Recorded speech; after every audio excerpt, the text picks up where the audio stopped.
what's up and welcome back to Interpreting the Stars. For today I'm going to be taking an early look at a film coming out to select theaters tomorrow, April 22nd, from FilmRise, who supplied me with an early screener to check it out. This hit the World of Film Festivals last year. In fact, it was at the 2021 Sundance Film Festival, but it is now coming to theaters on a much more wider release.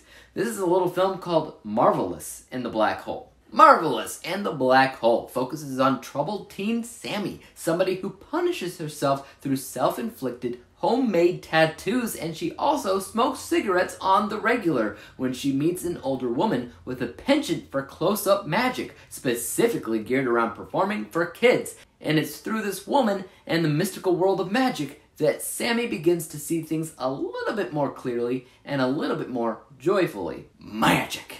I love magic. I love watching it. I love trying to do tricks myself, and movies about magic are oh so special because if they're done right, you feel that magic through the tone of the film itself, you know, that feel-good, warm, happy feeling. And Marvelous in the Black Hole was done right, I think. I mean, I don't fully understand the title of the film so much as I understand everything else, but I get it. I can see this film running its course through Sundance and other film festivals because it feels grounded, you know, it feels professional, it feels artistic, as well as being a somewhat original approach to a clearly overdone idea. We have seen this type of story, heard this type of story, read this type of story before. That is, troubled kid comes to love and appreciate and learn from an unlikely parental figure that they just so happen to run into by happenstance. And it's this bond that the story will revolve around, and then the kid in question goes through a tremendous change. So it's all about character development, or more specifically, it's coming of age. I've been known not to be the biggest fan of coming of age throughout the years for one main reason. It's not about a story goal. It's about a character goal. So people aren't trying to do anything specifically or get from a point A to a point B, which is what I like, which is what I ultimately call a real narrative with all the necessary moving parts. But this is coming of age.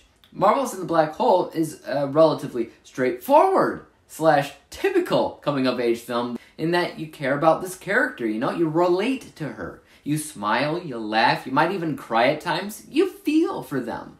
And that's true here as well. I mean, if you're a coming-of-age type of person, I honestly think that you will get more out of the movie than I did. I didn't hate it, though. I enjoyed it. I enjoyed the ride of life that these people were going on. I enjoyed the slightly kooky attitude of the film when it came down to the things like performances, or editing, actually. The film is vibrant in its lighting and color. There's a real, tangible, clear directing style in the film that the director did a fantastic job with stamping their name on. The chemistry between the two leads is what the entire film hinges on, and it delivers.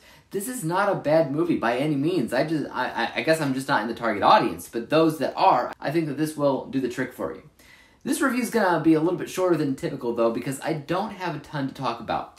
What you see with the film, or even the trailers, is mostly what you get, which is something, in one word, I'd consider endearing. That's a good one-word review for it. Endearing. I don't have a lot of negative things to talk about with the film overall. I mean, most of my negatives would just be from a biased standpoint. Let's go ahead and break down my final score for a second. From a technical vantage point, my unbiased score is a fairly decent 78%, because it's a movie that is indeed made very well. Very clear directing style and vision behind the attitude of the film. Great performances, people had really good chemistry, it was dealt with as any good coming-of-age film should be dealt with, so 78%. My bias score is a little bit lower, but not by too much, 70%, because I may not be in the target audience, okay? I might not be. But I can appreciate a fun attempt at an endearing and even touching coming-of-age tale, especially when you're including stuff like magic in the mix. I had an okay time with it. Okay being the key word. So when we combine those two scores together, you got 78, you got 70, we wind up with a final score for Marvelous in the Black Hole, 74%. 74 out of 100 possible stars, or a letter grade of B- on my letter grading system. Guys, thank you so much for tuning in, and if you haven't already, I would appreciate a thumbs up if you enjoyed the review. That always helps out the channel. Also, subscribe for more content, and let me know in the comments down below what you thought about this movie, if you saw it, and what I should talk about next. And until then, peace out.